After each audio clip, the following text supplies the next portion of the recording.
ಶಾರ್ವರಿ, ನನ್ನ ಮಾತು ಕೇಳು. ಅಭಿ ಬಂದಿದ್ದಾನೆ. ನೀನು ತಪ್ಪಿಸ್ಕೊಳ್ಳೋದಕ್ಕೆ ಸಾಧ್ಯನೇ ಇಲ್ಲ. ಸುಮ್ಮನೆ ಸರೆಂಡರ್ ಆಗ್ಬಿಡು. ನೀನು ಮಾಡಿರೋ ತಪ್ಪಿಗೆ ಶಿಕ್ಷೆ ಅನುಭವಿಸು. ಶಿಕ್ಷೆನ ನನಗ ಸಾಧ್ಯನೇ ಇಲ್ಲ. ನಾನೊಬ್ರಿಗೆ ಶಿಕ್ಷೆ ಕೊಡೋಳೆ ಹೊರತು ಶಿಕ್ಷೆ ಅನುಭವಿಸೋಳಲ್ಲ. ಇವನ್ ಎದುರಿಗೆ ಬಂದ ಅಂದ ಮಾತ್ರಕ್ಕೆ ನಾನು ಸೋತ್ ಹೋಗ್ತೀನ? ನೆವ. ಅವನನ್ನ ಸಾಯಿಸಾದ್ರೂ ನಾನು ಅನ್ಕೊಂಡಿದ್ದನ್ನ ಸಾಧಿಸ್ತೀನಿ. ಏನ್ ಮಾತಾಡ್ತಾ ಇದೆಯಾ ಶಾರ್ವರಿ? ಅಭಿ ಬಗ್ಗೆ ನಿನಗೇನ್ ಗೊತ್ತಕ್ಕ? ನಾನು ಅವನ್ನ ನನ್ನ ಮಗನಿಗಿಂತ ಹೆಚ್ಚಾಗಿ ಪ್ರೀತಿ ಮಾಡಿದ್ದೀನಿ. ಅದು ಬರೀ ನಾಟಕನೇ ಇರ್ಬೋದು, ಆದ್ರೆ ಅವನ ಪಾಲಿಗೆ ನಾನು ನಿಜವಾಗ್ಲೂ ತಾಯಿನೇ ಆಗಿದ್ದೆ. ಆದ್ರೆ ಇವತ್ತು ನಾನೇ ಅವನನ್ನ ಕೊಲ್ತೀನಿ. ತಪ್ಪು ಶಾರ್ವರಿ. ಸ್ವಲ್ಪನಾದ್ರೂ ಮಾನವೀಯತೆ ಅನ್ನೋದಿರ್ಬೇಕು. ಆದ್ರೆ ಅದನ್ನ ತಿಳ್ಕೊಳ್ಳೋ ಅಷ್ಟು ತಾಳ್ಮೆನೆ ನಿನ್ಗಿಲ್ವಲ್ಲ.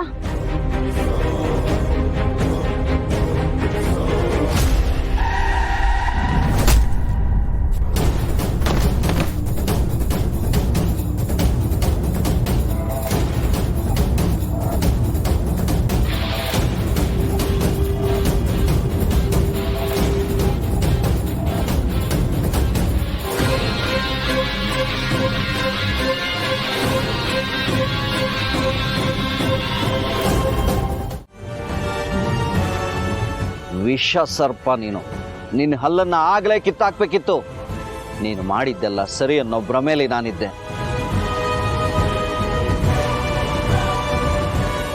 ಅಣ್ಣನೂ ಅದೇ ಭ್ರಮೇಲಿದ್ದ. ನೀನು ನಾಟಕ ಮಾಡಿ ಎಲ್ರನ್ನೂ ಮರಳು ಮಾಡಿಬಿಟ್ಟೆ.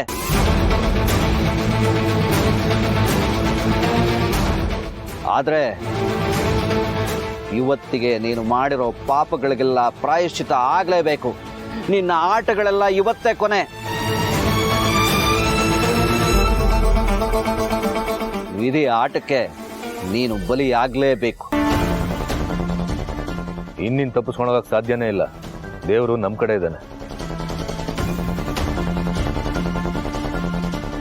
ಅನ್ಯಾಯ ಮಾಡಿ ತಪ್ಪು ಮಾಡಿ ಬದುಕೊಳ್ದವರು ಇತಿಹಾಸದಲ್ಲೇ ಇಲ್ಲ.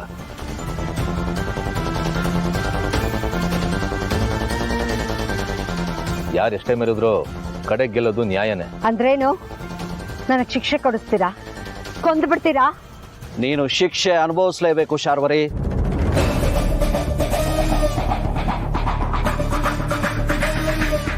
ನೀನು ಮಾಡಿರೋ ಪಾಪ ಕರ್ಮಗಳು ಒಂದೊಂದಲ್ಲ, ಅದಕ್ಕೆಲ್ಲ ನಿನಗೆ ಶಿಕ್ಷೆ ಆಗೇ ಆಗತ್ತೆ. ನೋಡಿ, ಸುಮ್ಮನೆ ನನ್ನ ದಾರಿಗೆ ಅಡ್ಡ ಬರಬೇಡಿ. ದಾರಿ ಬಿಡಿ. ಬಿಡಕ್ ಸಾಧ್ಯನೇ ಇಲ್ಲ. ನನ್ನಿಂದಾಗಿ ನೀನು ಆ ಮನೆಗೆ ಬಂದೆ. ಹಾಗಾಗಿ ನಿನ್ನ ಕರ್ಮಗಳಲ್ಲಿ ನಾನು ಭಾಗಿಯಾಗಿದ್ದೀನಿ.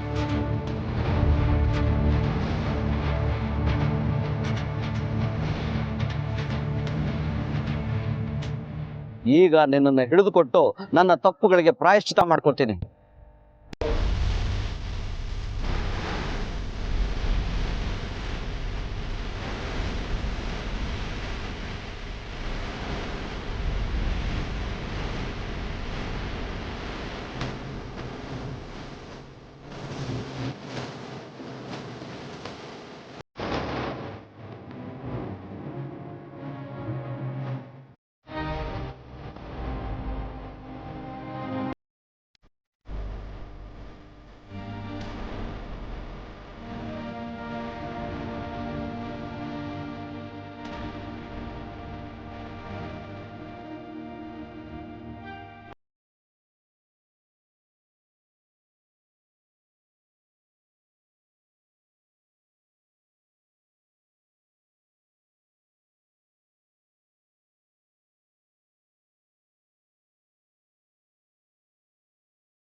ವರ್ಷ ನಿನ್ನನ್ನ ತಾಯಿ ಅಂತ ಪ್ರೀತಿಸಿದ್ರು ಪೂಜಿಸಿದ್ರು, ನೀನ್ ಹೇಳಿದ್ದೆಲ್ಲ ಕೇಳಿದ್ರು, ನಿನ್ನನ್ನ ಅತಿಯಾಗಿ ನಂಬಿದ್ರು.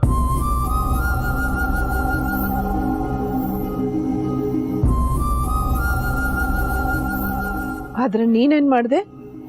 ನಂಬಿಕೆ ದ್ರೋಹ ಮಾಡ್ದೆ.